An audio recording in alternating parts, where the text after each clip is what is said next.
خل الدكار الأربع والمعهد المرتبع والضاعن المودع وعد عنه ودعي واندب زمانا سلفا سودت فيه الصحف ولم تزل معتكفا على القبيح الشنع كم ليلة أودعتها مآثما أبدعتها لشهوة أطعتها في مرقد ومضجع وكم خطا حثثتها في خزية أحدثتها وتوبة نكثتها لملعب ومرتع وكم تجرأت على رب السماوات العلا ولم تراقبه ولا صدقت فيما تدعي وكم غمصت بره وكم أمنت مكره وكم نبذت أمره نبذ الحذى المرقع وكم ركضت في اللعب وفهت عمدا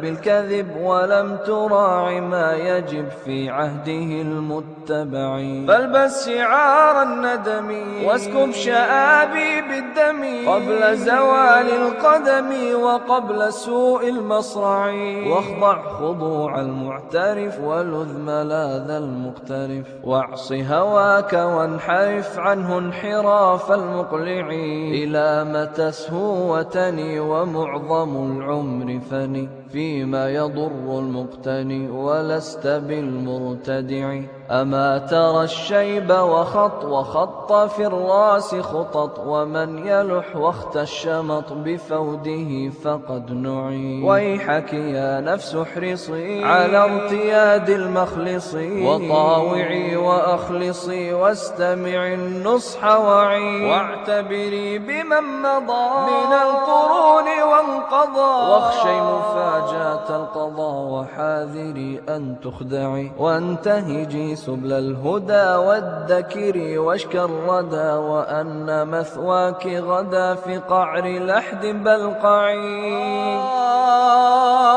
هل له بيت البلا والمنزل القفر الخلا ومورد السفل الأولى واللاحق المتبع بيت يرى من أودعه قد ضمه واستودعه بعد الفضاء والسعة قيد 3 أذرع لا فرق أن يحله داهية أو أبله أو معسر أو من له ملك كملك تبع وبعده العرض الذي يحوي الحيي والبذي والمبتذي والمحتذي ومن رعى ومن رعي فيا مفاز المتقي وربح عبد قد وقي سوء الحساب الموبق وهول يوم الفزع ويا خسار من بغى ومن تعدى وطغى وشب نيران الوغى لمطعم أو مطمع يا من عليه المتكل قد زاد ما بي من وجل لما اجترحت من زلل في عمري المضيع